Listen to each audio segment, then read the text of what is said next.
Halo, apa kabar? Saatnya Anda menyimak berita Medan bersama saya Freddy Cahya. Sejumlah berita menarik akan kami sajikan untuk Anda. Berikut 3 berita utama hari ini.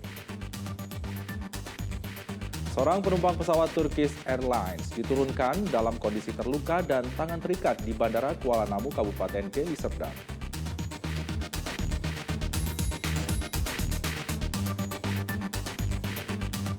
Satuan Reserse Narkoba Polres Pelabuhan Belawan menangkap pasangan suami istri pengedar sabu-sabu.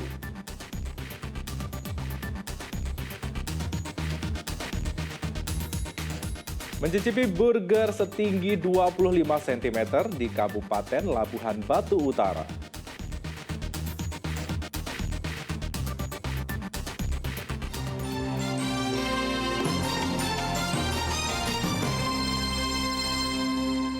Kita ke informasi utama. Seorang penumpang pesawat Turkish Airlines diturunkan dalam kondisi terluka dan tangan terikat di Bandara Kuala Namu, Kabupaten Deli Serdang. Penumpang tersebut diduga membuat keributan di dalam pesawat saat terbang.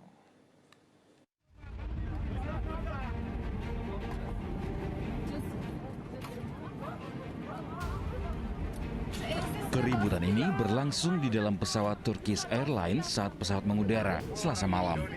Videonya viral di media sosial setelah pesawat tujuan Bandara Soekarno-Hatta mendarat darurat di Bandara Kuala Namu, Kabupaten Deli Serdang untuk menurunkan seorang penumpang pesawat. Kondisi penumpang mengalami luka-luka dengan tangan terikat. Sang penumpang yang kemudian diketahui berinisial MJ, warga Tangerang, Banten, langsung dilarikan ke rumah sakit di Lubuk Pakam dengan sejumlah luka di wajah. Awalnya MJ melakukan protes karena pesawat delay, bahkan sempat memukul kru pesawat yang menegurnya. Situasi tersebut membuat penumpang lainnya kesal dan menyerang MJ hingga terluka.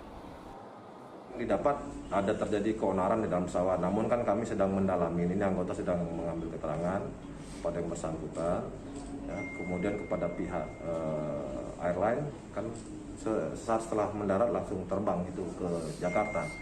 Dan dapat kami informasikan sampai dengan saat ini yang bersangkutan juga belum ada membuat laporan, apakah ke Polres, ke Polsek ataupun ke Polda, belum ada membuat laporan. Dan ini sedang ditangani oleh pihak otoritas Bandara Kuala Namu. Hingga Rabu malam, polisi masih mendalami kasus ini, termasuk mencari tahu alasan penumpang membuat keonaran atau keributan di dalam pesawat. Belakangan diketahui penumpang tersebut adalah seorang pilot Lion Air. Dalam rilis resminya, Lion Air Group menegaskan MJ tidak sedang dalam posisi bertugas dan melakukan perjalanan untuk keperluan pribadi. Muhammad Hamdani melaporkan dari Kabupaten Deli Serdang. Satuan Reserse Narkoba Polres Pelabuhan Belawan menangkap pasangan suami istri pengedar sabu-sabu di Kabupaten Deli Serdang.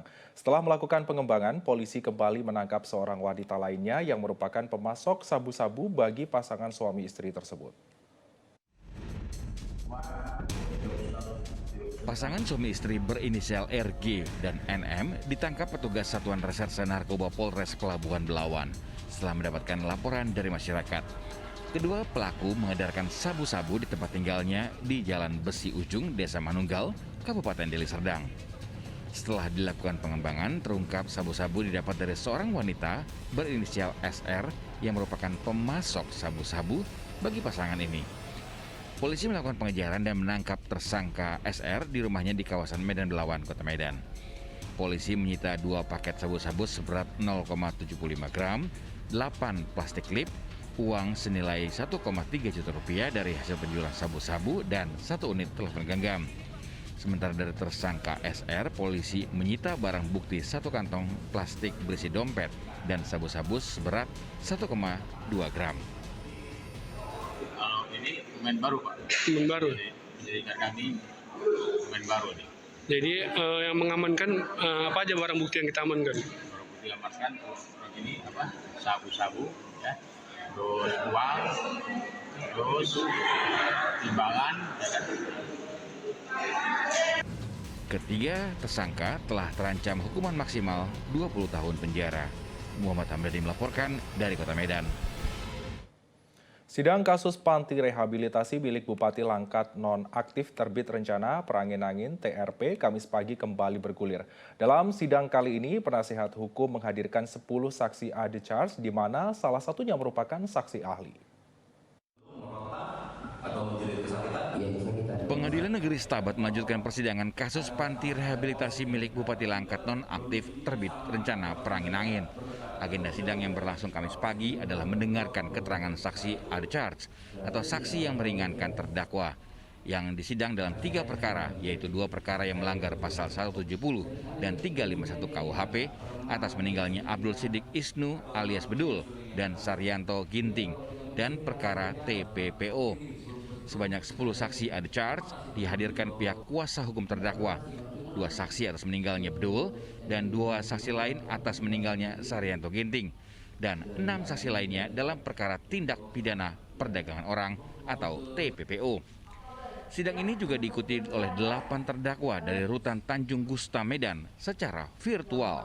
Terdakwa DP dan HS adalah kasus meninggalnya Saryanto Ginting. HS dan IS adalah terdakwa kasus meninggalnya Bedul serta JS, SP, RG, dan TS adalah terdakwa kasus TPPO. Terkait kasus TPPO, saksi yang juga merupakan mantan penghuni panti rehab menyatakan para pembina tidak pernah melakukan kekerasan. Justru yang sering melakukan kekerasan adalah anak besker atau bebas kereng dan para senior-seniornya. Dalam kesaksian yang menguntungkan atau meringankan hari ini, tahu persis siapa yang memukul. Lebih dalam lagi tahu persis siapa Bedul, karena temannya sama-sama pernah pengguna narkoba, sama-sama pernah dipenjara akibat narkoba, sama-sama tahu persis si Bedul ini suka mencuri, bukan pekerjaan, bukan sekali 2 kali. Jadi dalam kesaksian sebelumnya hasil otopsi dihadirkan saksi oleh jaksa untuk menguatkan dakwaannya, kan penyebab utama itu kan karena ada pukulan benda tumpul di kepalanya. Sidang lanjutan terkait kasus panti rehab milik Bupati Langkat nonaktif milik TRP rencananya akan digelar Selasa pekan depan. Muhammad Hamdani melaporkan dari Kabupaten Langkat. Sejumlah peristiwa penting dan menarik terjadi di Sumatera Utara dalam sepekan terakhir. Kami rangkum dalam Medan Sepekan.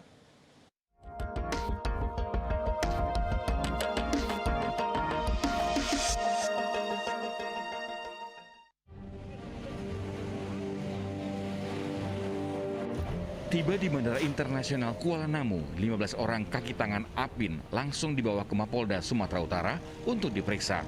Mereka ditangkap pada 9 Oktober lalu di beberapa lokasi di Pekanbaru Riau.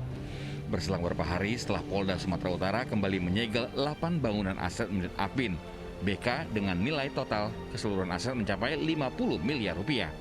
APIN BK selain disangka sebagai mafia judi, juga disangkakan melakukan tindak pidana pencucian uang. Kabid Humas Polda Sumatera Utara Senin petang menyatakan ke-15 orang pekerja APIN BK itu berperan sebagai leader dan operator judi daring. Terkait detail peran masing-masing dalam bisnisnya perjudian daring, polisi belum mau merinci, namun dipastikan status mereka terperiksa dan saksi.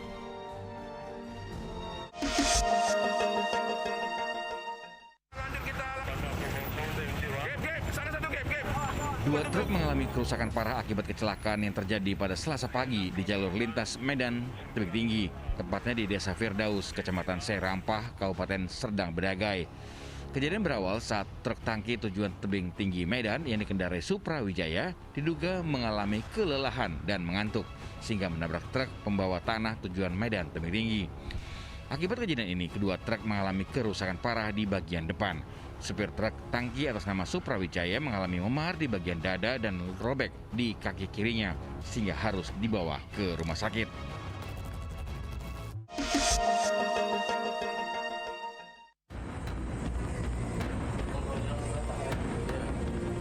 Rekaman kamera pengawas memperlihatkan pengeroyokan di sebuah SPBU di Jalan Sunggal, Kota Medan. Segerombolan pria datang mengendarai mobil kemudian masuk ke toilet SPBU. Diduga dalam pengaruh alkohol di dalam toilet, para pelaku berteriak-teriak dan menendang kloset berkali-kali. Korban yang bertugas sebagai petugas kebersihan menegur para pelaku. Namun bukannya malah berhenti, tetapi terjadi percekcokan yang berakhir dengan pengeroyokan. Bahkan beberapa rekan pelaku yang berada di dalam mobil ikut turun menyusul rekan-rekannya dan memukuli korban. Pengawas SPBU yang menyaksikan adanya pengeroyokan ini langsung melerai. Namun upaya peleraian yang dilakukan justru menjadi sasaran pemukulan kembali oleh para pelaku.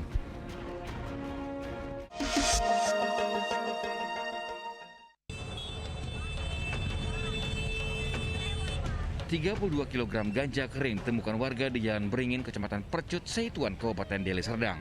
Barang terlarang tersebut dikemas lakban kuning dalam 2 kotak karton besar. Warga yang menemukan ganja sebelumnya melihat seorang pria membawa 2 kotak karton besar melintasi Jalan Beringin. Salah satu kotak yang dibawa tiba-tiba terjatuh, kemudian robek karena basah terkena air hujan.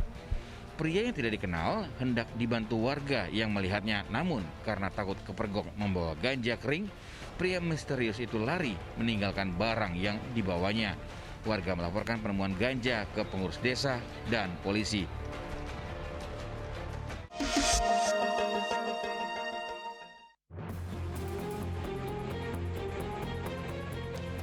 Pedagang dan warga sekitar Jalan Sutomo, Kota Medan dikejutkan dengan adanya kebakaran yang menghanguskan 1 unit ruko tempat penjualan sepatu. Pria dan wanita, kejadian kebakaran yang terjadi pada Selasa pagi berawal saat salah satu pedagang melihat gumpalan asap tebal keluar dari lantai 4 ruko. Warga pun langsung panik dan berteriak kebakaran.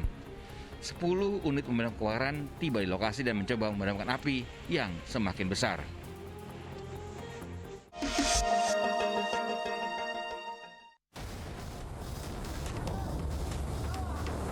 Selang sehari ruko penjualan sepeda tertua di Kota Medan juga ludes terbakar. Api pertama kali muncul dari lantai 3, kemudian merambat ke lantai 4 yang menjadi gudang penyimpanan sepeda, suku cadang, serta peralatan elektronik. 12 mobil pemadam kebakaran dikerahkan ke lokasi kebakaran. Upaya pemadaman terhambat, akses masuk ruko yang terkunci. Meskipun menggunakan crane untuk menjangkau api, petugas sulit memadamkan api karena meluas ke seluruh lantai dan nyaris membakar ruko lain dekat sumber api. Tim Liputan melaporkan.